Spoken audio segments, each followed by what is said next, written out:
And welcome to the Diablo podcast, your home for Diablo diehards, tryhards, casual, and hardcore alike. I am your host, Xanth, and I am joined today by what comprises the triumvirate of hosts. We got Nerdwords Hello. and Nineball. Oh, hi. I threw you off there because I usually go Nineball You first. You went usually go me backwards. first, I It's yeah. know. weird. It's weird. And to drop a third N, we have Nico Rex joining us for the first time. Hey, what's up, guys? So, Nico, you are new to the show, not new to Diablo, but what's your background? What brings you into this game and this genre? Okay, so I'm Nick, aka Nico Rex. I started playing Diablo probably with Diablo 3, and I got into that with the expansion when that hit. And then I always loved playing the Barbarian. But then after that, I kind of played around with some action RPGs and then fell off into like MMOs or third-person shooters, things like that. Even a few MOBAs, but then finally came back and started off with D2R. So played D2R, was pretty happy with it overall. Uh, Immediately fell in love with the druid class. Obviously, all the shape shifting abilities, the werewolf, really great. Love the aesthetic of it. And then, I was just dying for Diablo 4, waiting for it, and then it finally hit. And I just decided one day, start making content for it because I really enjoyed it. And honestly, I think one of the greatest things about Diablo, especially with Diablo 4, is it probably has one of the best communities I've ever been a part of. Like, people are just super nice, super welcoming, and always have pretty good constructive criticism, things like that. So, and it's been a lot of fun since, pretty much followed the entire, played on launch, played Druid on launch, typically played hardcore until season 3. Then I started doing softcore, mainly just to make builds, make content faster, and then also a lot of people play softcore, so it's easier to play with people, a lot of the viewers while you're playing softcore. And then mid-season, I went into hardcore just because, you got to scratch that itch, and that's where I love to play. So really excited for season 4, really excited for the changes coming to hardcore. No death elixir. The game feels way harder. No damage reduction at all. So we'll see how that feels. But yeah, definitely excited for season 4 and definitely happy to be here on the podcast. And I appreciate you guys for inviting me. Well, we've brought in some streamers. We've got Macro for Necromancer, we've got Lucky for Rogue, and let's just give the people what they want, and that's Druid content. Nico, if you weren't familiar, I play Druid predominantly, and I get a lot of shit for it. So it's nice to not be outnumbered. And I feel like you did yourself a disservice when leaderboards were coming out, Nico. Where did you place on the first one for hardcore with Druid? Okay, so because I started off softcore, when leaderboards were coming out, I had to go back to my hardcore character, and I did end up placing second without any uber uniques or any unique tuning stones. So I was pretty happy with that. And I was actually ramping up to do a first place run when the competition started, but unfortunately, my druid died to an unknown killer, which happens far too often. So it was pretty painful for me. But then the PTR happened, so I was okay with that. So again, number 2 hardcore Druid. Uh, that's kind of a big deal. Uh, so good on you, and thanks for joining us today. Yeah, One thing to absolutely. note.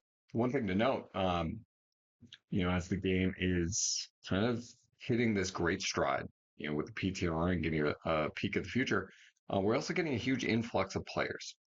Diablo 4 has come to Game Pass, and with that, it is now the most popular place for Diablo.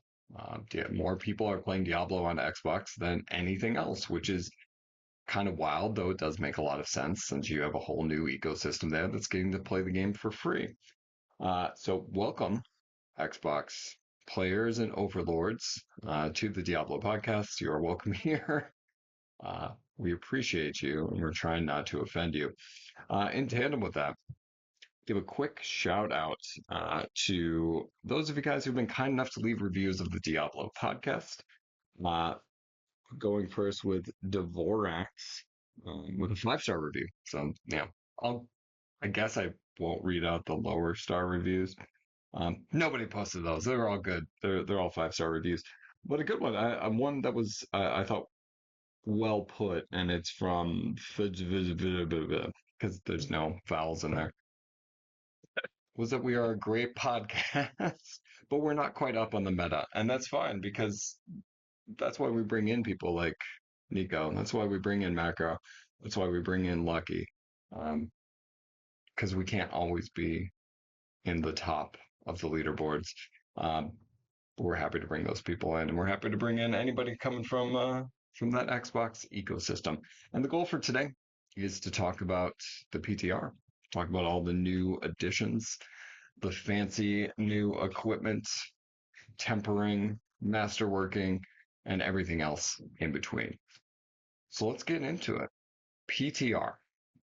Um, my PTR experience has been a little limited, coming off of a trip with a little bit of jet lag. I've not played nearly as much as I want, but I have been enjoying the hell out of it to the point where going back and playing regular Diablo 4 seems wrong. Have you guys had that experience right now?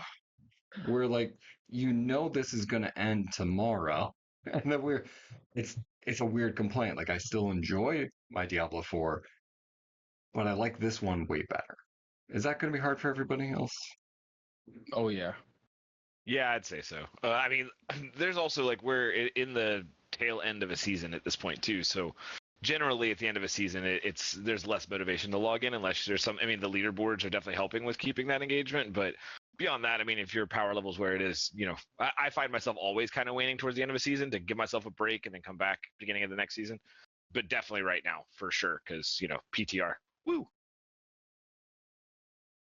9 ball. Yeah, agreed. I gotta be honest. I don't even know why I'm on this episode because I've had like zero opportunity to play Diablo in the past couple of weeks, including the PTR. That honestly I'm here for you. emotional support. Yeah. You're here because we need you, and you're part of the group, bud. um, yeah, I will state even the small things. I think there's plenty of big things to talk about, but like the zoom, just playing with that little bit more zoomed out, Oh man. it Yeah. feels so good. It really does. I don't know if I'm gonna get in trouble for this or anything like that. Oh shit! Even though What I is it? haven't played the PTR in order to experience it, I have played Diablo 4 in a previous test with that zoomed out feature, and it was probably one of the absolute worst things when they zoomed in the game. Based on previous tests, it was just like I'm glad to see that the pulled back camera angle has made its return. Just because it makes it feel a lot better, that's for sure. It feels more Diablo-y. Like it just feels like having just that little bit more vision. It's not like a huge zoom out, but having the character not occupy as much space feels better. Mm-hmm. Yeah, and And it definitely also helps with like gameplay because there's a lot of range classes, and the fact of the matter is tons of enemies at like higher tiers move incredibly fast towards your character. It's not uncommon to be swarmed pretty quickly as you start to get to those higher tiers, and having that extra zoom just gives you the opportunity to like outplay any of the mechanics that might be coming your way. So it definitely gives you a lot more advantage, especially on those range classes, and obviously like just being able to see more is always better. so good on you, Blizzard, for that. Before we get into the intricacies, let's talk leveling. We were given the option to start at level 1 with nothing or immediately boost to 100, which, it's hard not to take that. But I know at least one of you that didn't. So, what can we expect when it comes to leveling with season 4? So you're referring to me. Yeah, so all my PTR time was spent leveling. I did not take the boost. I knew it was there in the town. I found it, and I went, wait a minute, I kind of don't want to do that. There's a ton of people testing the meta and like the end game and like all that stuff, and I definitely want to dive into the pit because obviously I've been a proponent for a greater Rift style system for a long time. So very, very excited to dive into that. But I did not do that. I just started a level 1 character, went straight to World Tier 2 Helltide, and just played the damn game. Dropped an item that had +1 to Frozen Orb. Switched to so if you're wanting to run Frozen Orb, it's great. Even without powers, like even just leveling the changes make it really, really good. I'm telling you right now, like again, sorcerer perspective here. The control you have over Frozen Orb by choosing where it explodes, that's such a massive change. I cannot like emphasize how fucking cool it is enough, right? Like I can cast a Frozen Orb right on my character and just melee range Frozen Orb. I can cast it 30, 40 yards away and have it explode over there. Wherever you click cast is where it hits. And that feels like a sorcerer to me. I have control over that spell. And then you pair it with, the other like aspects you can get to make it do other things, and it just becomes crazy and super fun, and it feels so good. I'm curious to hear what Nico has to say about the kind of end game systems that I didn't really get to test yet, but I know early game my one worry is how easy the game was, but that just might be that Frozen Orb was busted as hell, and felt really good leveling up, especially with the fireball enchant. Like, oh my god, it's disgusting. It was super fun, but I didn't get the unique amulet, right, that gave you all the cool conjurations, which I'm sure is going to be awesome, and I've heard really good things about it.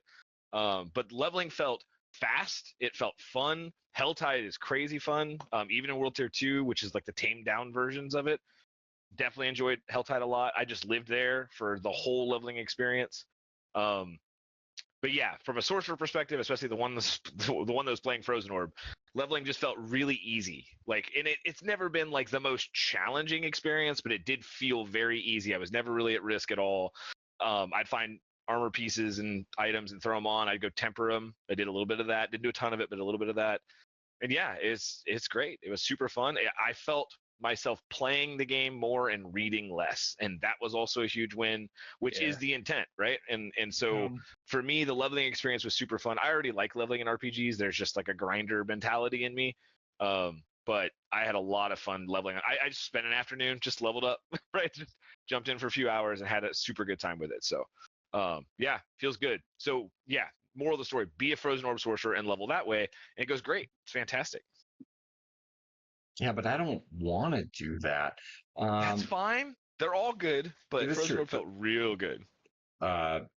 So I've got a chance to test a couple of classes, and the first one I jumped in on was Druid, because naturally that's where I'm going to start. And Nico, you're going to have nature joke. Yeah, hun.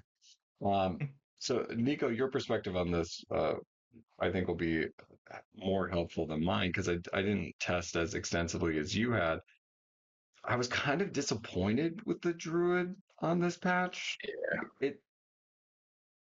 It feels very samey, whereas when I was playing a Necromancer, it felt like a brand new class. Like it felt so good. That's a hard contrast. I know. Is a new class with this new Well, it is. You're not wrong. You're not wrong. Right. You're not wrong. Anyway, I did a deep dive into the Druid when the patch first came out, and looking at all the changes, it actually looked like they didn't really do anything that was changing the class like fundamentally. It seemed like there was a big shakeup with Necromancer, big shakeup with Barbarian. Even though Hodabarb is still really good, a lot of other skills got buffed. Now, unfortunately, everybody's running Dust Devils, which is completely broken, but there are actually some really good Barbarian builds in there that you can make new this season. And just like in Season 3, they had Charge Barb. Now they have more, different builds they can create. And it seemed like that Rogue was getting some nice buffs there at the end of Season 3, and then some changes made to the grenades and everything for Rogue. And obviously, Sork, you have now the Frozen Orb, and I think it's really cool. Something about Frozen Orb is that they made it better for PC players, right? So PC players now have the ability to use their skill as opposed to just like mindlessly casting the orb and it explodes at a targeted designation. You can actually pick where it goes. So I like stuff like that. That separates like controller players versus PC players. But then Druid pretty much is the exact same thing. And they did create some uniques, right? They had the new Earthbreaker ring. And I think overall, I wish we had 2 weeks to do this PTR. Because today on my stream, I was testing it out, and it actually made Landslide really good. But it's not necessarily that the ring made Landslide really good. It's also the fact that they have affixes now that double cast abilities. And pretty much everything that double casts an ability is going to be really good. But other than that, like the biggest part of the Druid, what do people like to play on Druid the most in terms of Landslide? It's going to be Trample Slide, or it's going to be Subterranean, or it's going to be a pairing of both of those things. And that Earthbreaker ring does not affect those abilities. So you're stuck basically casting it. And what happens is it turns into a weaker version of Pulverize, which is basically the only pure werebear build that Druid has had since the launch of the game is Pulverize. So, and then obviously you have affixes now that affect Pulverize in a pretty major way, and we'll probably talk about that when we get into the tempering system. But yeah, I mean, it did make pre-existing builds better, but there really wasn't anything significant that was like, wow, I'm getting to try something brand new. And some of the cooler changes they made towards the end of season 3 with like the quick shift passive, and they amped up the damage from there. They, the damage on Tuesday's meme and everything that kind of went around. They basically took quick shift and heightened senses and just jammed damage on Tuesdays into it. They're like, we're going to make you have to have stackable buff, and you're going to have to shift back and forth. And they did the same thing with some of the uniques as well. The Wild Heart unique is that way. What's the Yin's? It's called Yin's Blessing or something like that. If it's another pair of boots, it's a unique pair of boots. It's crazy. If you read the text on it, it's like 30% chance to cast a non-ultimate, non-mobility skill that's on cooldown every 12 seconds. It's like, why? So there's a lot of things about the Druid that are fun. I think if new players coming to the class are going to enjoy the class, there's tons of viable builds there. I have a video up where I kill a Tormented Duriel already solo with a Were-NATO Druid. I did a tier 200 pit run really easily with it as well. But if you're a seasoned Druid player, you're probably not going to have that excitement that other players might have with their classes coming back to D4. Yeah, I think that was kind of my hope, was maybe like breaking away from Tempest Roar, breaking away from having to be stuck at a werewolf casting tornado or lightning bolt. I will say this: you will be able to. There is room for that. So there's a lot of spirit generation now you can get on your gear pieces.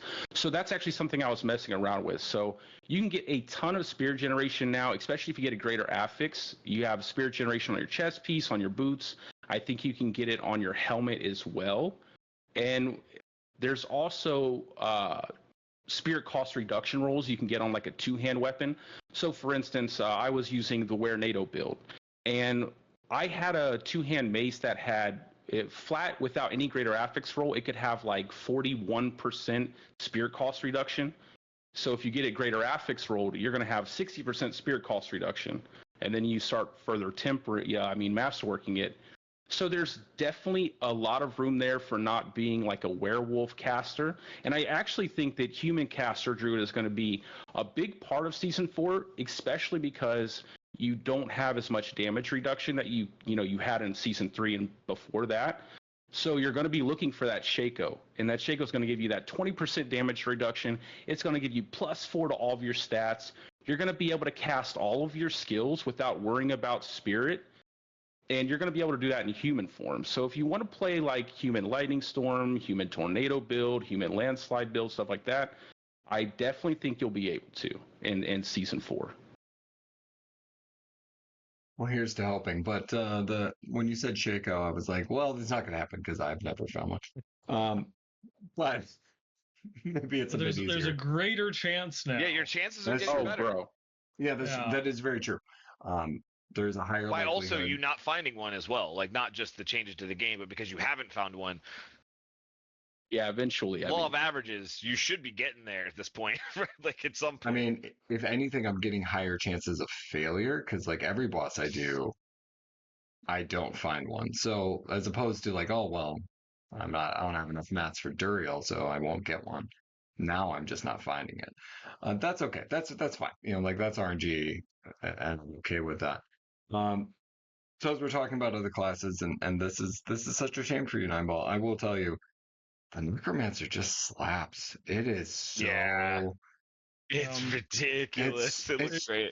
and we Especially I've seen some stuff about actually like it's shadow minions, and it's like it's everything that I wanted, honestly. it Yeah, Macro's got a ton of content. It looks so much fun. It I looks think really really awesome. it's like the combination of like the pulling back of the view and then you've got all Oh these yeah. minions and we should preface like this is PTR. Things are Yeah. busted. Things don't work properly. There's a host of issues with every class, and that's okay, right? It is so nice to like have this week where everything's kind of broken and everybody's reporting it. And I know season four's launch is going to still have its issues. There's no way it's going to be perfect. But it's nice to know that we're not going to get stuck with a season of Dust Devil barbarians dominating everything. It'll be a different kind of barbarian. It'll That be a shit looks different kind of barbarian. ridiculous. Not just dominating everything, dominating your screen as I well. Your know. You can't. screen, yeah. As a druid, why is the barbarian better at casting tornadoes than Right? I am? No, look, for me it's hilarious because the I barb every time they're like, okay, we're nerfing them, Yeah, right. we're fixing it, and then like the next day Rob's like, oh well, found something else. Right? Turns It's like, out. every like that dude is just yeah, he's at the forefront of it. It's amazing. Yeah, it's fun to watch it. Those tornado videos were insane. Uh yeah, just burning graphics cards, burning them. as I said in previous episodes, always bet on Barb. Yeah, always bet on Barb. Yeah. Always bet on Barb. But It's I think this is the season of Necromancer. I Yeah. do think it will be. I think everything's going to get reduced. We know that, but the Necromancer, I just can't imagine them taking such a heavy touch to it that it's not still super effective. And really, I think most importantly, it's just fun. It was just fun to play. Like I haven't had a necromancer with minions that I've enjoyed in a while. So it was a treat, and I'm looking forward to. I dare I say it. I'm probably still going to start a druid because I always do, but I might start a necro. I might just go necro on the start Yeah, because I I'm know doing it's it going to be a too. good time. Yeah, I'm starting Sork, but I'm gonna play Necro for sure, 100%. We will see. We will see. But yeah, it's you still got a little time, Nineball. Install the PTR. Just play like a little druid. You could just start at level 100, right? Download it right I now. installed. I Okay. actually did install it. Yeah, Okay. but yeah, I think we can get him to do it by the end of the podcast. Um, I'm going to bed at the end of the podcast. It's that's late. I'm tired. that's true. That's true. We do keep you up late. Um, okay. So we dance around it a little bit as we go into some of the bigger things. I think what I did first outside of boosting a character to level 100 was immediately go to tempering. This is what I wanted to play around with. This is what I wanted to see happen. And for those of you guys who have tested, or if you have not tested, you know, you boost to 100. You're outfitted with a random assortment of legendary gear, which has completely shifted as well. It's kind of hard not to talk about, or hard to talk about tempering without talking about how gear has changed, because it is a little bit more reduced, and everything seems to be a little bit better. As I'm looking at gear and kind of being like, oh, Thicker, this girthier. It's Yeah. girthier. It is.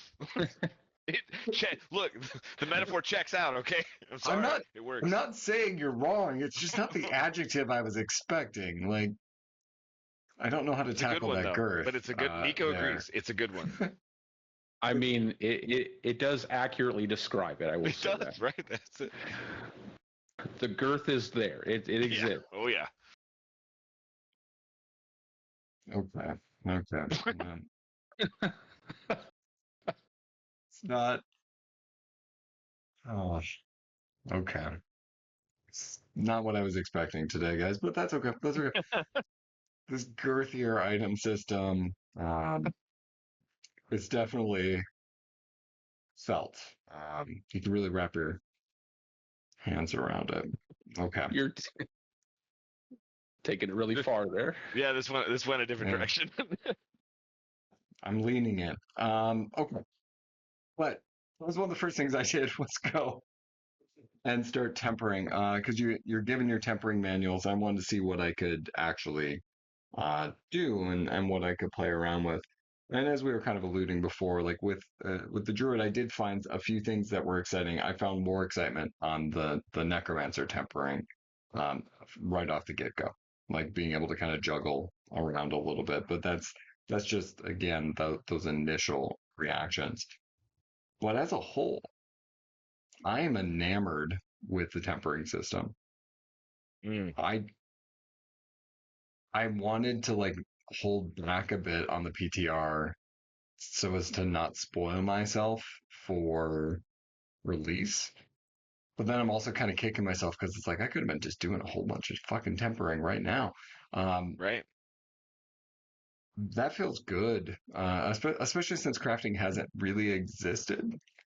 Uh, but I'm curious what your takes have been on the overall tempering system, guys. So okay, I spent. It That's looks interesting to me. yeah. That's nine over here. Wild opinion nine. Wild opinion. So I spent. This is the system I engaged with the most because again, I did not do the end game stuff. I didn't mess with the pit. I didn't mess with masterworking at all. Though I know it's kind of like synergistic with tempering as well. Um, I love it. I was apprehensive about it at first when I first like heard about it. They discussed it. Okay, that's I mean it's different. It sounds cool. Um, first you got to start with the stats. The stats are so much better. I was nervous about it because it was gonna feel a little samey, especially with like Diablo 3 with how simplified it was. But it's not quite that simple, right? It's still got some complexity to it and stuff.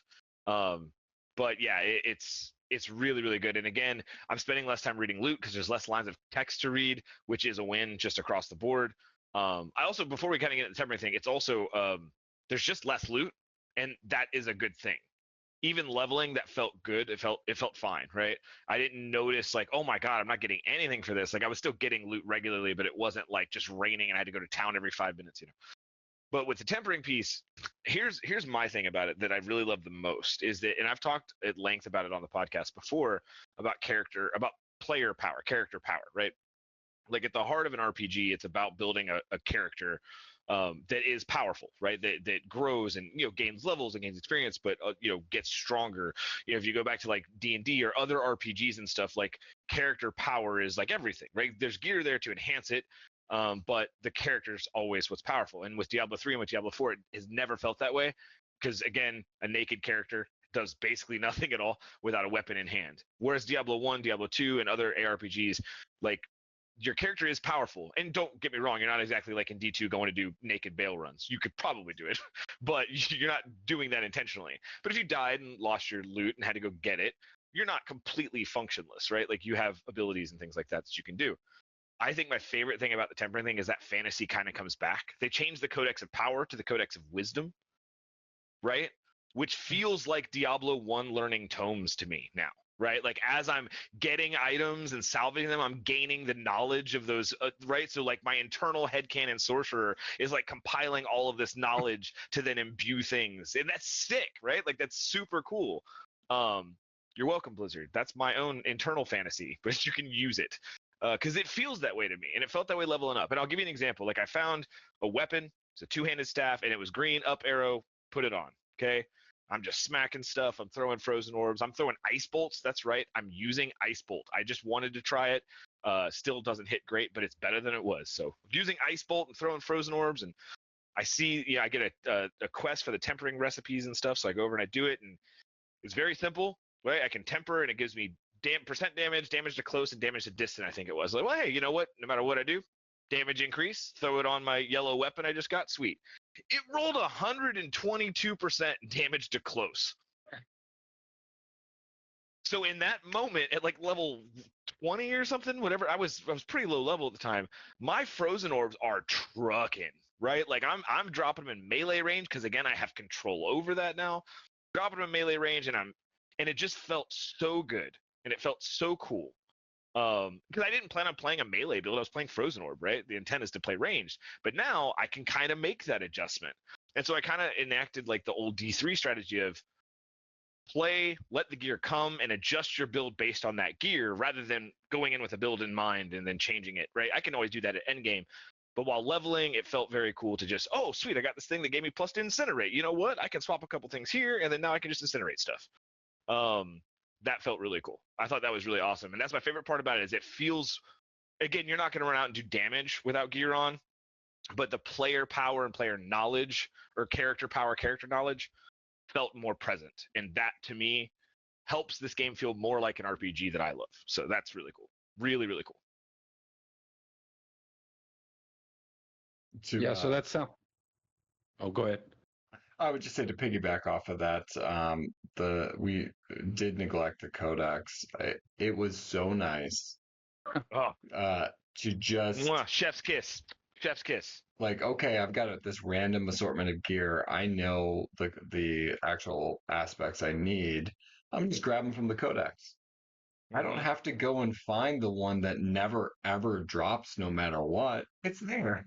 I'll just grab it. And now I have a fully functional build instead of having to wait on the one aspect that never ever drops. I'm looking forward to that for leveling, where like I'm not waiting to level. I'm re-rolling my hardcore druid to try and hit the leaderboards before the end of the season, and I was level 40, 48 before I could fully get the pulverized build going because just that one aspect just wasn't there, and it was in my stash for the higher 40s. That wasn't an issue on the PTR because all those aspects were there, and man, was that nice. It just feels. Now I have a so much question better. real quick because It's I don't. gonna- Oh, sorry. What were you saying, Nine? No, go ahead. Go ahead. Well, so question real quick because I've not been able to find this directly. I know that the Codex has all the powers or can have all the powers in it, right? There's no powers left out of the Codex, right? But when you start a new character on a new season, do you start with every power in the Codex unlocked already, or do you still have to unlock them through doing dungeons to get them unlocked? The intent going into season 4 is that every new season it's going to be blank. Okay, that's what I thought. So that's still good then, right? Because again, like I like that it's all there, but I do want to still have to hunt. Okay, I need to go do this dungeon to get this power. Again, that kind of completes my character fantasy thing, right? I want to go do this dungeon to learn this thing. So I hadn't seen that. So thank you. Awesome. It's also like just that one aspect is nice because like how it ties into the seasonal journey, since you'll just like unlock those aspects and like so you'll never be starting completely from scratch. Yeah. You know, because it doesn't really take a lot in order to complete, like, say, like the first 2 steps of the seasonal journey. And it will get you, a smattering of some aspects to set you on, a particular build or play style, depending upon what else that you find. Yeah. One of the biggest things for me is just like I mentioned this, I believe, on the last episode, is like, things like Umbral or, any type of like any of the ring resource aspects that, oh, I found a perfect roll. Let me hold on to this till I'm 95. Forever. Oh yeah. Oh my god. I'm not gonna put this on anything till I've got a 925 to enchant it on. Now it's just like, just throw that on everything. Yeah. Yeah, they definitely it also gives you the opportunity to feel a little bit more progression every time you deconstruct your gear, right? Yep. So in the early game, you still feel that sense of progression, even if you don't have to sort through all your gear to find that perfect gear piece, or maybe you didn't get any upgrades after you return to sort through your loot, but you scrap everything, and now you have more Codex power, so you can turn to that if you need something extra to boost up your character. I will say this though, I really hope, and this is something broadly across the entirety of the PTR, they really need to balance out the Veiled Crystal costs because it gets Yeah. pretty crazy. Gets pretty crazy. It's they got to do something about that. But definitely love the Codex system. Honestly, if you look at my stash in season 3 and season 2, pages of aspects, pages of aspects. Yeah. So definitely happy I will not have to deal with that anymore. Yeah, I don't think anybody's missing that or going to No. miss it. Uh, it was a decent holdover until we're getting this. So hooray. Nico, what are your thoughts on tempering as you dove in and messed around with it? So one of the best parts about tempering, I think, is that it's not just a great system, right? It gives you all this, variety of change you can create for your character as you progress through the game, but they can expand upon it in so many different directions. So there's so much room for growth in that system. Uh, Two things I personally think could probably be improved upon. I hope that they implement some kind of a retainment for your previously rolled affix, much like you would do when you go to the occultist to roll an affix on your gear. I think it could be a little bit too punishing, I would say, for a casual player, like someone who's picking it up to play it. It can be pretty brutal, especially because you can eventually brick your item, if you don't get the right affix rolls. So maybe give an opportunity for players to retain an affix, and then maybe also increase the amount of times you can roll it. But overall, with the system, I think it's incredibly transformative. And that's one of the things that I've been asking for so long, right? It's like one of the biggest issues that people have with Diablo is almost the simplicity of everything, right? There's not enough creativity involved with it. And I think this absolutely creates that. And again, just adds that room for expansion. So just speaking about the Druid, right? There's so many skills that can be double cast now. You double cast tornadoes, double cast boulders, double cast landslide. That's really cool. Or something for like pulverized players, right? They have the ability to actually increase the size of your pulverize, how far it can hit. So when you combine that with, say, like Ursine Horror, and then you also combine that with Shockwave, I could literally hit the target dummy with a pulverize from the doorway of the cellar, right? It's ridiculous how far you can hit something with pulverize when you get that, right? So there's tons of creativity packed into that system. There were some misses. I don't necessarily understand who thought about creating lightning storm duration. That was kind of weird to me. Like, who's asking to have their lightning storm last longer? I thought that would be a better, spell to have double cast on, but maybe it has something to do with channeling. But lots of duration increase. So if you want to stay in Dire Bear or Dire Wolf, you'll be able to do that. You know, and then, everybody's favorite bug this season for Druid, I should say the PTR for Druid, was Hurricane. Hurricane duration. You could ramp that Joker up. It would be doing trillions of damage. That was pretty funny. But yeah, lots of stuff, lots of new creative builds you can make, and a system you can further expand upon in the future. So pretty happy with it, and definitely excited to get my hands on the final product in Season 4. I think you hit on something that is kind of been floating around is this concept of like skill creativity. And Nimeball, you had just shared a video not that long ago. We had one of the former Diablo 3 developers talking about why Diablo 3 and Last Epoch were not exactly synonymous and why the developers at the time couldn't make a game like Last Epoch. And in that video, he talks about skill simplicity, right? And why their skill system was overly complicated at the start and they pared it down to being what it ended up being at the end.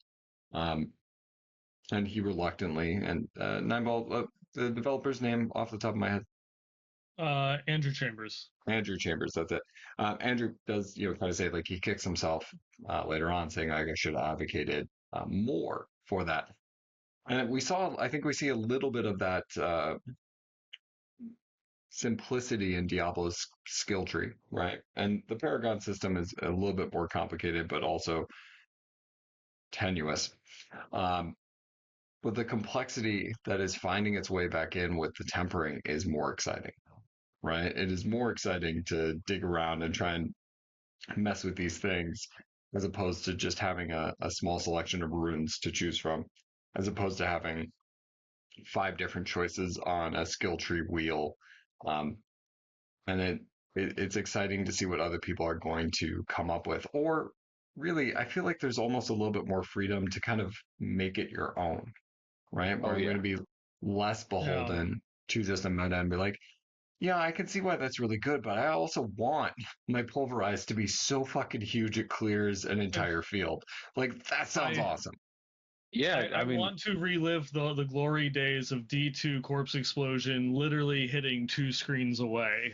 You know, The size of corpse tendrils that I have seen is just hilarious when it's pulling from like 2 screens over and bringing because them it's back. like it was already like half the It was screen. already huge, yeah. It was already huge, and then the affix for it is like 40% like increased size. Like, damn.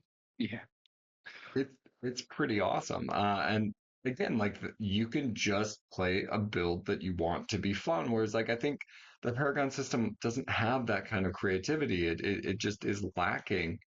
Um, but the tempering has that. And Nico, I think you're absolutely right. There's so much more room for growth there. yeah. There's so many more. Like just every new season, we're going to add in a bunch more tempering manuals and just get weird with it, guys. Just get weird with it. That's all I Oh, want. bro, I just for the heck of it, I had Druid has a skill called Ravens. Probably one of the worst skills in the game. They've buffed it at least 15 times. It's still absolutely trash. Garbage skill. Now that doesn't mean that I'm wrong. I could be wrong about that. Someone could come out of the woodwork, have a crazy Ravens build. But I literally built this thing out with like Ravens, the Ravens size affix, and you could cast Ravens. It would literally take up your whole screen. Like it would just be a circle of Ravens flocking around the target, doing absolutely no damage. But they were big. Big birds out there, okay? Really big birds out there. So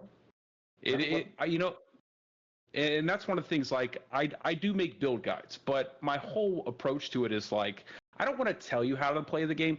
I want to kind of give you my direction, and and maybe you take that and build upon it. I love that. I love that this system actually gives players the opportunity to really express their own creativity. That's a good thing.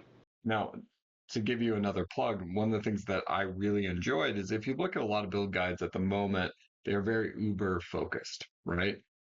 If you Yeah. don't have an Uber, you can't play it, and that's not super accessible. Whereas I've seen a lot of your content doesn't have that, which again, I like because I don't have any Ubers, and I'm probably not going to have any Ubers. The next season I will. It's going to happen, guys. On your necro, not your Yeah. druid. Oh, bro. Yeah, exactly. Yeah. That is this. It's Listen, gonna happen.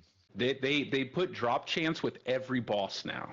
Okay, there's. I don't think it's going to be possible for you not to at least get one. Now, will it be the one you want? I don't know. Challenge accepted. But you'll get one. To quote my students, yeah, that. Oh my gosh. I bet. No cap. No cap, dead ass.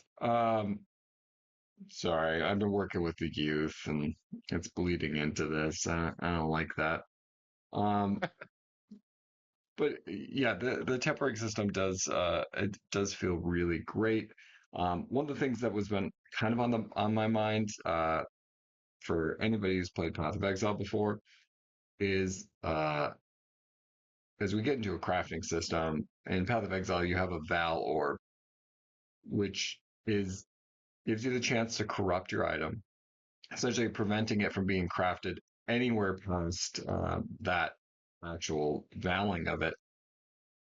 But it will do one of two things: either it destroys the item completely, or it adds on some crazy new modifier.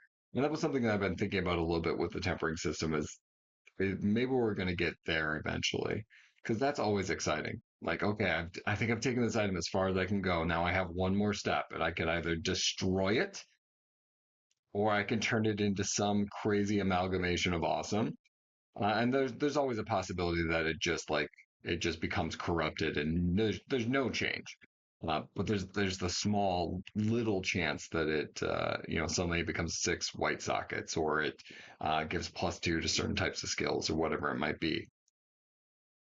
That would be exciting. But hey, I mean, baby steps. We just got a crafting system, and Yeah. it's awesome. It's awesome to have that kind of control. In tandem with that, right? If we're going to talk tempering, when we talk about changing our items, we also got Masterworking. Right? Now, this is a system I didn't play really at all with, um, and I know, well, nobody else did except for Nico. So, Nico, how's Masterwork working? Well, I will say, I think it's an absolutely perfect system from my experience with it so far. I think the amount of masterworking materials you get from the pit are pretty fair, and once you start to reach, I think it's like tier 80, you start to get the end crafting material. I can't remember. It starts with an N. I'm not sure what the name of it specifically is. It's like Nethyl iron or something like that. But anyway, you get that, and if you do make it into the higher tiers, you get a ton of it. So it's pretty fair, and honestly, like I mean, by the time I reached tier 200, I had like, I don't know, I think I have like 13,000 of them. So you get a ton of masterworking material, and I felt like when you would fail, it would always increase the chance that you would succeed on the next masterworking. So you would inevitably reach that 4-star piece of gear, which would be like the end 12 ranks to your piece of gear. The only thing that I really hope that they do make better with the masterworking system, and I know they will. So in order to basically break down those higher tier crafting materials, you have to take your crafting materials to the alchemist, and then you exchange them there for the lower tier items. The cool thing is that they all stack when you exchange them, so they go into your inventory, and they stack up to 100 caches. However, currently, you have to rapidly tap a key or controller button all the way like 100 times to use every single one. So it's like one keystroke, one button stroke uses one cache. So you're just sitting there like tap, tap, tap, tap, tap, tap, tap, tap, tap to get all your crafting materials. And, there's really no other way to do it because you scale out of those like lower tier crafting materials pretty fast. But overall, pretty happy with the masterworking system. When you do get when you hit that 4, that 8, and that 12 rank on your item, the changes to the affixes are really, are pretty significant, especially if you're talking about crit chance, if you're talking about like resource cost reduction, you're looking for, it really does give you that opportunity to create the perfect piece of gear, right? And I think that they really don't need to change too much with it. I think it's a pretty good system overall. Definitely have enjoyed it, and definitely think it's pretty fair the amount of materials you get from doing the pit. Well, I'm going to take your word for it because I did not do any masterworking. Um, but again, crafting, we get to do it, and we get to do it double time. You talked about the pit. Uh, what can we expect? What? Is it everything I've ever dreamed of, Nico? Well, did you play a lot of Diablo 3? I did. Did you like Greater Rifts? I love Greater Rifts. Well, then you Kill will stuff, finish stuff. Don't even worry about anything else. Just kill stuff. you will love the pit, and I believe it's more punishing than Greater Rifts because the bosses at the end, you can't, like in D3, you could CC the bosses or crowd control the bosses. You get stunned, right? I believe so. No. No, you couldn't. You could not. You couldn't stun them, or okay, well, maybe I'm wrong, but Keep in mind, wizard, right? So no. Like I never stunned any. I mean, I don't think you could. Am I wrong, Nine? No, in D3 you could.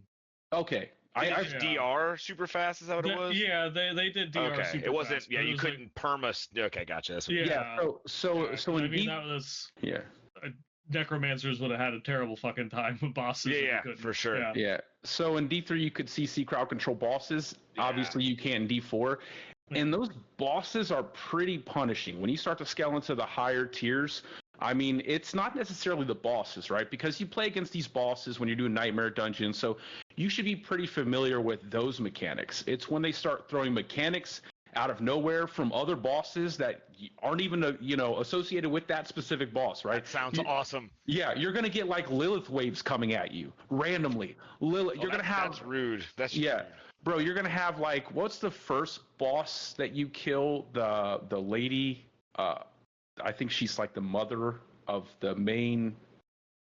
You know who I'm talking about? Oh God, it's been a campaign, so she's like doing the little summoning. Yeah, she'll come back too. She'll send her attacks at you. They'll have Elias come back.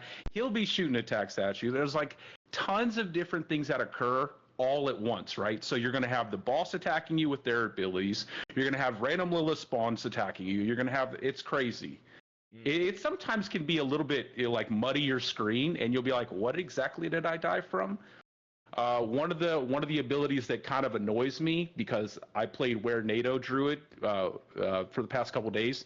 There's an attack where they spawn like similar looking tornadoes, but they'll one shot you obviously. So I'm sitting here casting tornadoes, and then out of nowhere I die, and it's because randomly which spawn. Which one's the good tornado? Which one's the bad one? Yeah, it's like, is that mine or is that yours? Oh, it turns out it's yours. So I think you're going to really love that aspect of it. And obviously the rest is just, you're mindlessly killing enemies. You get to the end, you get your loot. And the only thing I will say, and it's something that I have agreed on with other people, is that when you open up the chest, sometimes you'll get, all the time, you will get rare items. So obviously your in-game system, why are you getting rare items? So I hope that they change that. I hope that I think they will, unless they have a plan for rare items with the new season mechanic, or there's something in the future they plan to implement. But there should be 0 rare items dropping out of the chest. If anything, just give us more crafting materials. But definitely. And real quick, Nico, just go ahead. Kind of for the audience out there too. The reason for that is because there's only 2 affixes on rares instead of the 3 that drop on legendaries. Correct? So it just by and large makes them less powerful. So you want to get a legendary item that you can then masterwork into better. Yeah, you want to be able to temper it, and you want to be able to masterwork it. So that's what I thought. Okay, just making sure. Yeah, legendary items are the new thing. Pure salvage. Yeah. So they definitely need to do something about that. But yeah, if you're looking for that mindless killing and then a little bit of difficulty there with the boss room at the end, you're gonna get it every single time you step into the pit. It's actually really nice, and I think it's definitely like where the Nightmare dungeons and the Uber bosses, didn't really feel like an end game. They just kind of felt like a slog, like grinding this over and over again. This actually feels like a legit end game. This feels like something they can expand upon. It feels like they could eventually add more tiers to it. They can add more tormented bosses. I mean, they could do so many things with no it. affixes either, right? Oh yeah, nothing. Just straight up. You're just running in there. There is no lightning storm. Okay, I promise you. Nice. There's no storm wrath. Okay, you don't have to worry about death pulse. It's not coming your way. So I think you're gonna have a great time in the pit. It's definitely way better than anything. Oh, and just if you do like Nightmare Dungeons, the sigils, they no longer have as many affixes on them either. So they're going to be a lot easier in Season 4 as well. So if you played in the PTR a little bit, you've played any of the Nightmare Dungeons, I think I only see 2. There's like 1 monster affix on there, and then 1 affix for you. So 1 that benefits you and 1 that buffs the monsters in the dungeon. Ooh, I'm excited. I think Redworks is going to need a change of pants. That was too much for him. True. But it's true. It's everything you wanted and more. I think you touched on it. Like we're seeing this shifting. I mean, Helltide is now pretty solid from level 1 to 100. You have the pit. We're losing vaults. Nightmare dungeons don't feel right. Rest in pepperoni. Just change Nightmare Dungeons. Listen, they changed Helltide's the Blood Harvest event. Just change Nightmare Dungeons to the Vault. Bang. I love the Vault. I think the Vault was great. I mean, I think the real message is with Nightmare Dungeons, just like double the amount of mobs in all of them, remove all qualifiers, like all pedestals and things to go grab and hostages, and just give me a runway and a boss at the end of it, right? And I just think we win. tear through it, and then Just a let me murder them. massive amount of loot drops. Yeah, that'd be cool. Yeah, I think this season, obviously we don't know what the new mechanic will be, but losing vaults, which as you're talking nerd words, it's not a straight line, but it's pretty close. Oh, vaults were awesome. Vaults were awesome, And except for, as we talked about earlier, Vizier constructs. Those things right, can suck my dick, but other than that, the vaults were awesome. yeah, being able to have a clear cut way to one level, but then also like I think this was the most effective season I've had in terms of leveling glyphs. Yeah. It was so much easier than any other season that I've had. That yeah, going back to a traditional nightmare dungeon is going to be hard.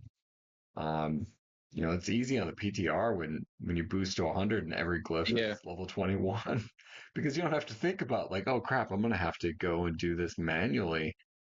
Ooh, not I looking don't forward to think that.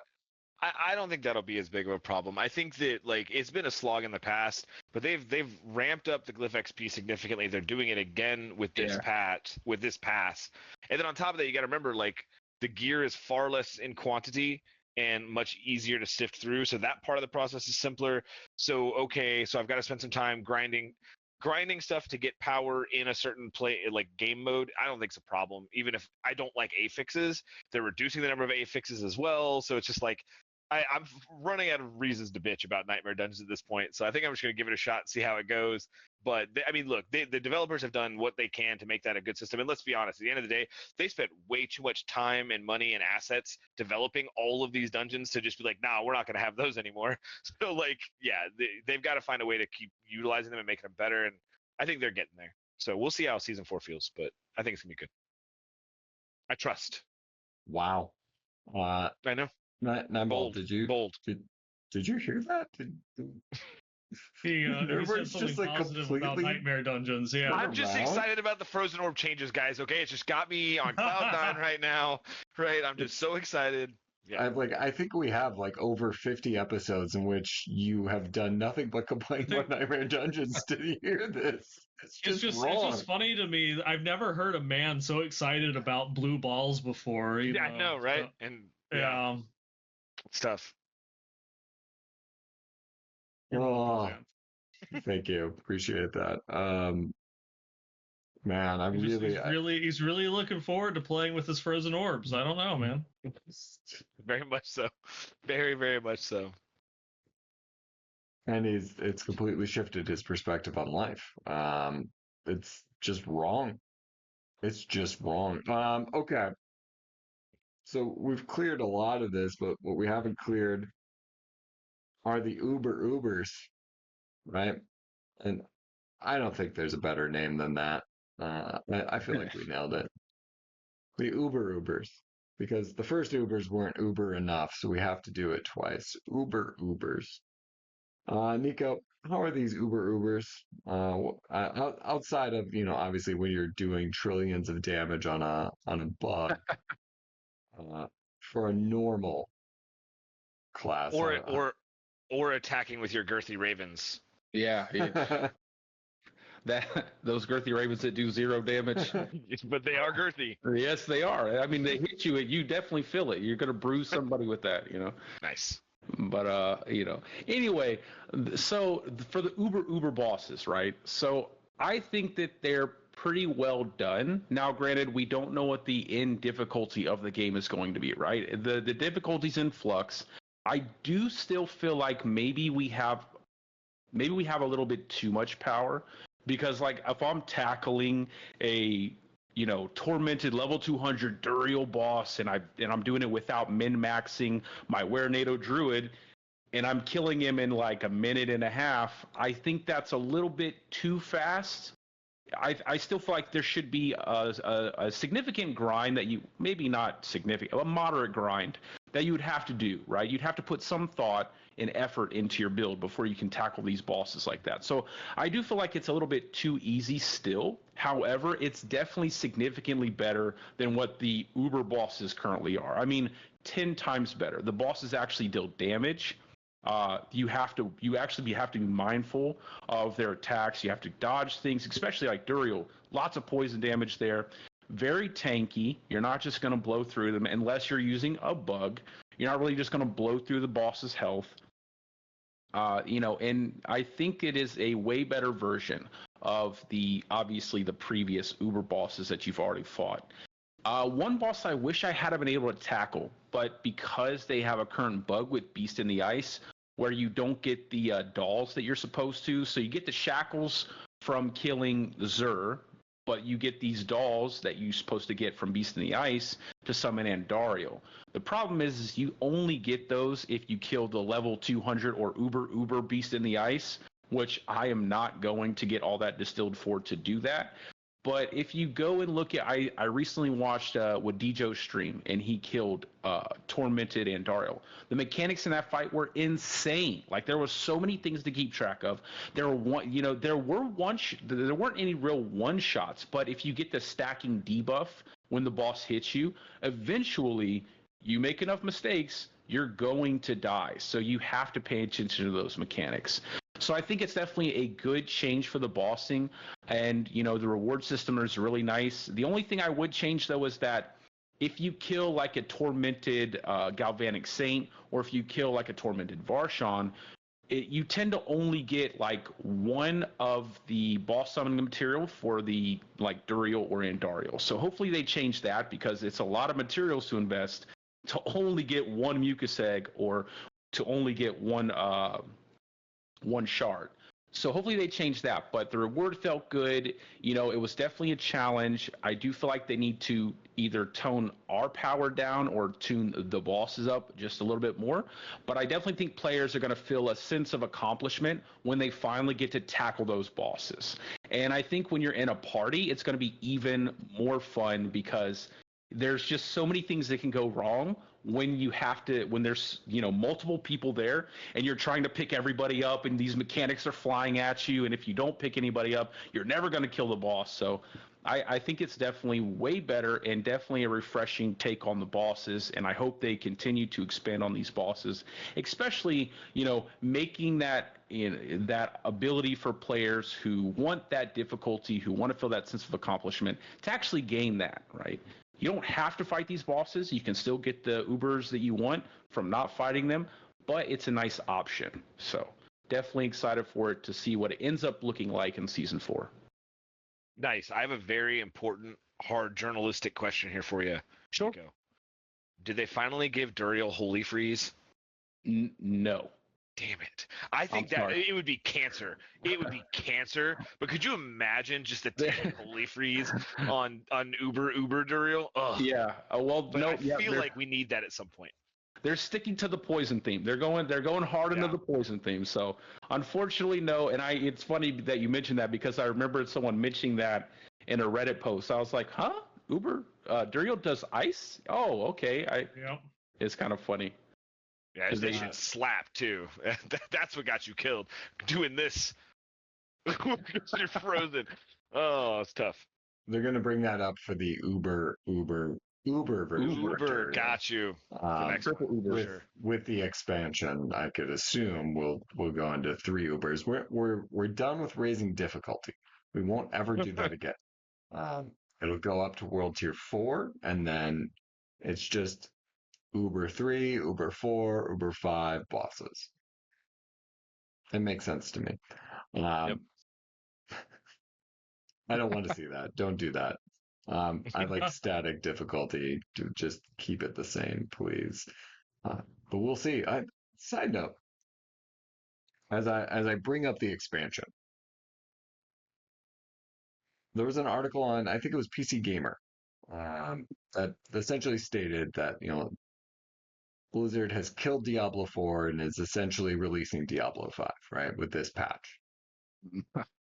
And that's hyperbolic, right? That is hyperbole in its truest form. But there is some truth to it.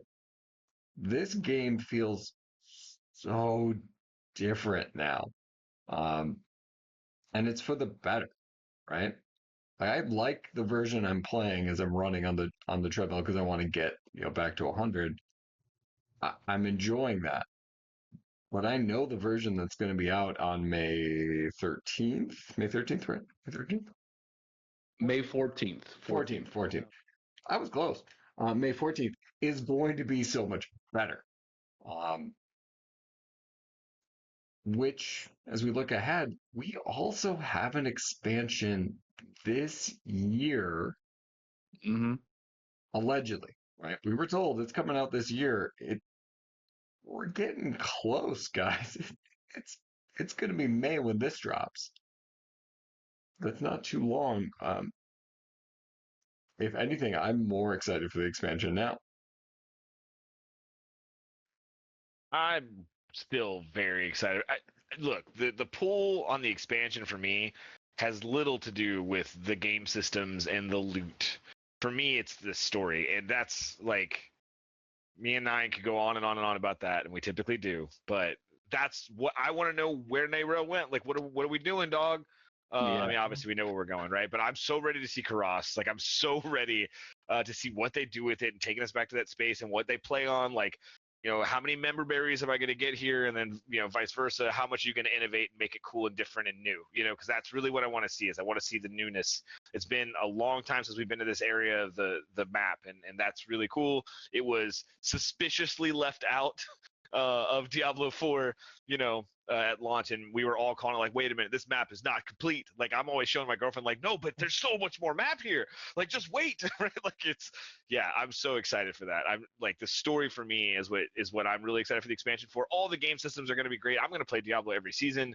These changes are awesome. If they hadn't done these right away, I'd still be playing season 4, right? So, but that story, man, that's what I'm ready. I wish they'd announced a new book. I need a new book, bad. Yeah, because we didn't get any sort of tie-in novel. No, last thing I read was Book of Lorath was the last thing, right? Yeah. Well, it was Book of Lorath, and then they had the Tales of Bulkathos. Oh yeah, that's right. Tales of Bulkathos. Yeah, too, yeah. but that of course is in the past. Right. Isn't as far as canonic like literature, Book of Lorath is the most recent because it kind of is just his writings and scribblings over the last however many years. It's good though. I mean, I love those books. They're great. The Adria book, the Tyrael book, the Book of Cain, they're all good. Okay, so we get it. You want more books. Story. I know. It'll be exciting. I'm excited for that too, but also, what's that new class going to be? I just want to fight. I want to see what the Mephisto fight looks like. It better be banging, bro. Like, if we're gonna fight Mephisto, it's gotta be banging. Like, it's gotta be so good. We don't have a primeval fight in Diablo yet, or Diablo 4. So yeah, and Mephisto being the first one is appropriate. It would work. Just thinking, there's got to be Stygian dolls in this expansion. If there's not, then I mean, I don't want them. Look, I didn't say I want them. I don't want them, but they're coming, guys. Right? Like, they are on the way. Stygian dolls with mosquitoes. It's gonna be super fun. As long as they're not robot mosquitoes, it should be fine. It's goddamn constructs. And Hierophants casting Blizzard off screen. Yeah, them too. But mostly Stygian dolls. I think I remember them saying something about adding raids to the game at some point, or maybe that's been passed around for some time now. I think it would be pretty interesting because aren't our characters supposed to be something like a normal person, not like a Herodrim? They're supposed to be kind of like the regular kind of. I think you kind of start that way. We're definitely yeah, you're definitely more than that, but I mean, you're not supposed to be like this crazy powerful primeval slaying character from the. I'm not super deep on the lore, so you gotta forgive me. At the time of the expansion, we will absolutely be that, because the Herodrim, while they are great guides, are typically our fucking Robins to our Batman, right? Like, the Herodrim did some shit back in the day, but since then they've been riding our coattails in every Diablo game. So, Okay, so I'm hoping that anyway.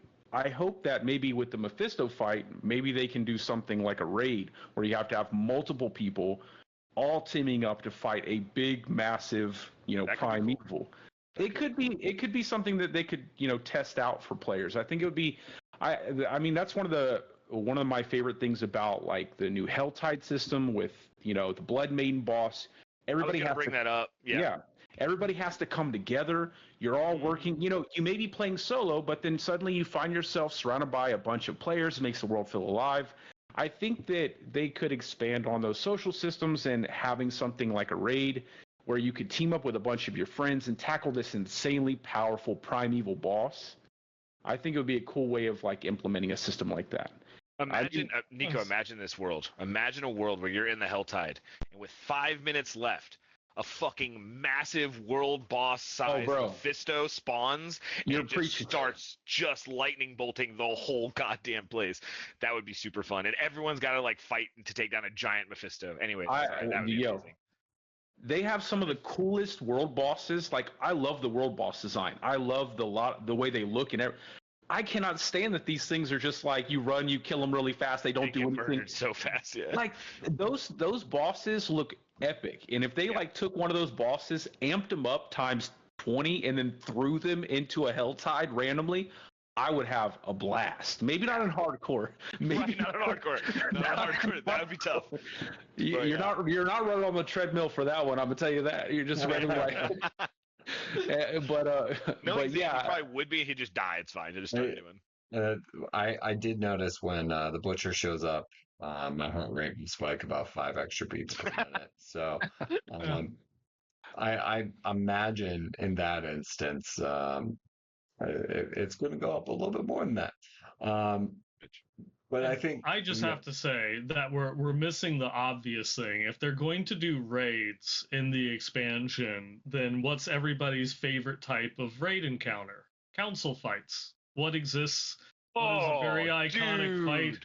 Okay, look, I'm gonna start drooling. We can't do this. We can't do this right now. That would be amazing. We could. Now we're going into speculation. We want to avoid that. But one thing to note. If it's not a raid, just a simple group finder for the content we have would be great. Yeah, we do need that. We do need that. That I think that's a heavily requested feature. I think the fact that we haven't heard too much about it makes me hopeful for the expansion that like that's something that would be on their priority because we have these great fights.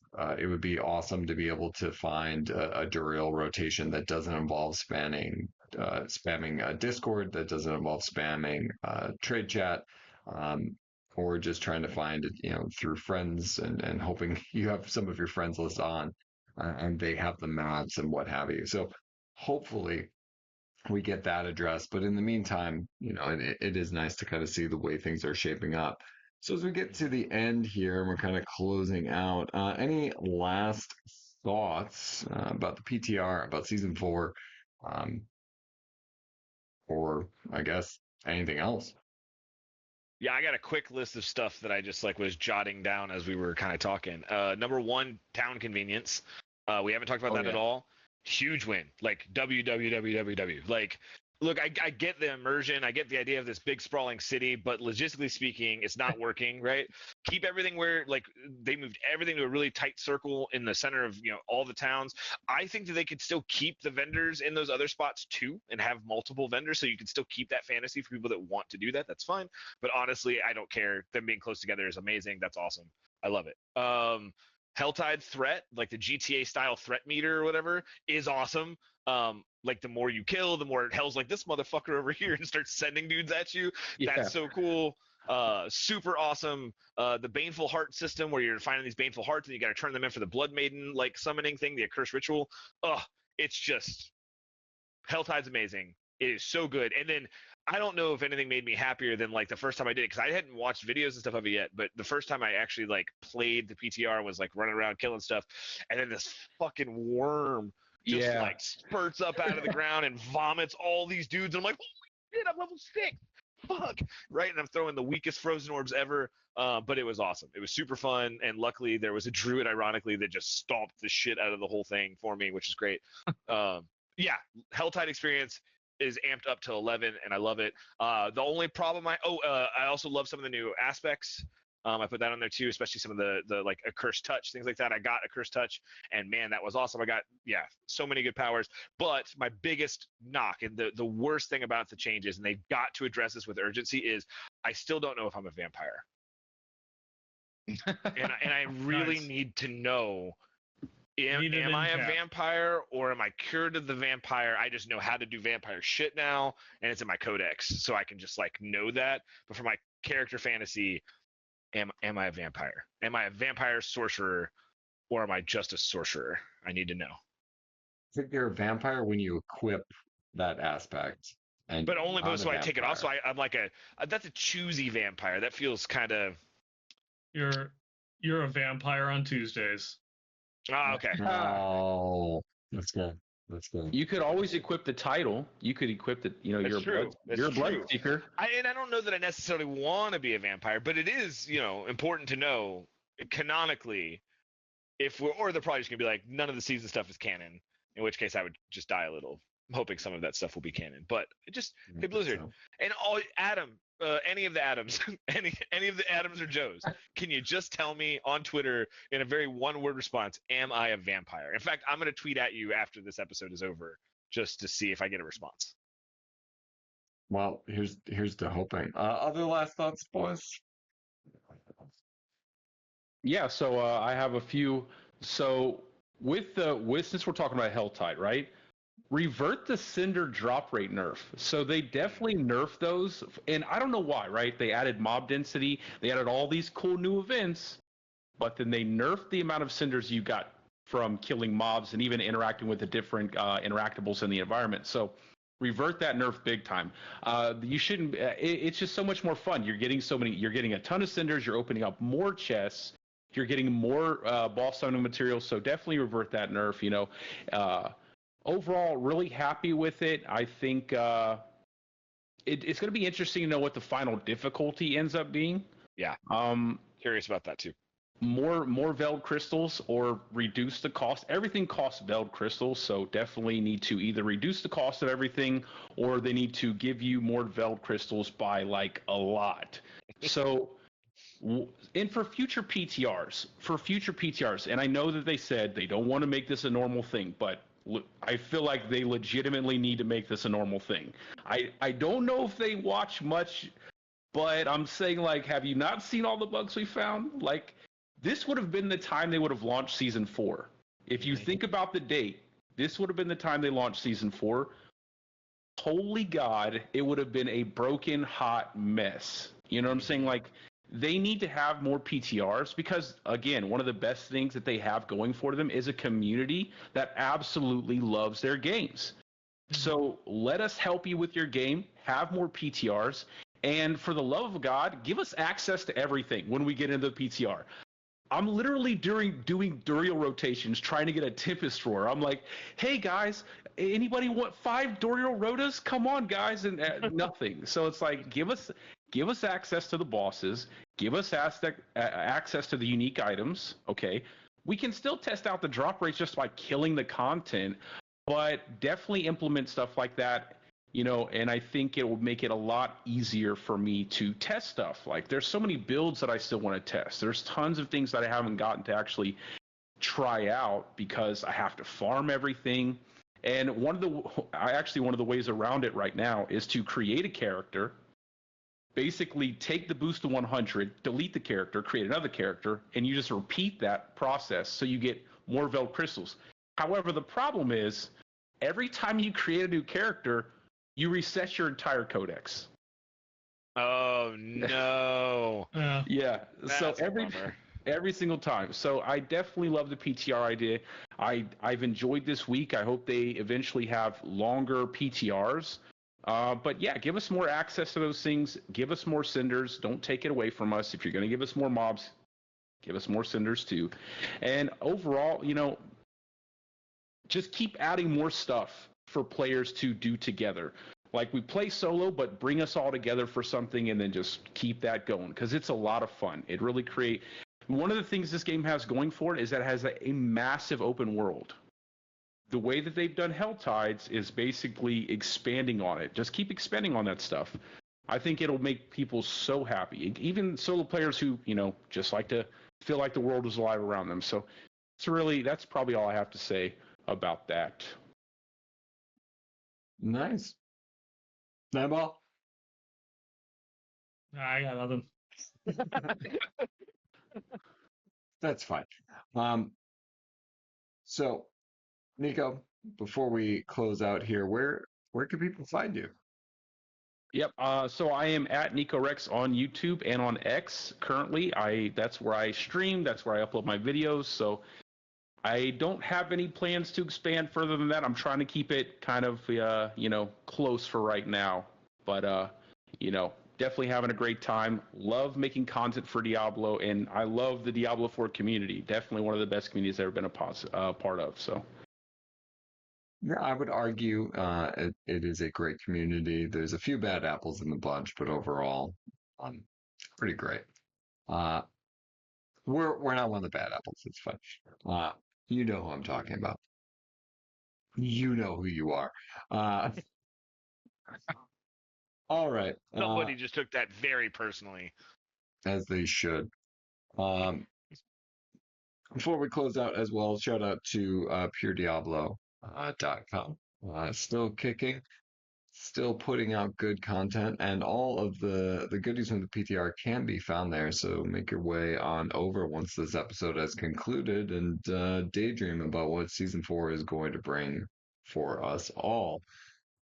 That being said, it's time to end our episode here. So let's close it out as we always do with a moo, moo, moo. Moo moo moo moo moo. Moo. Moo? I guess. Moo moo. Hey.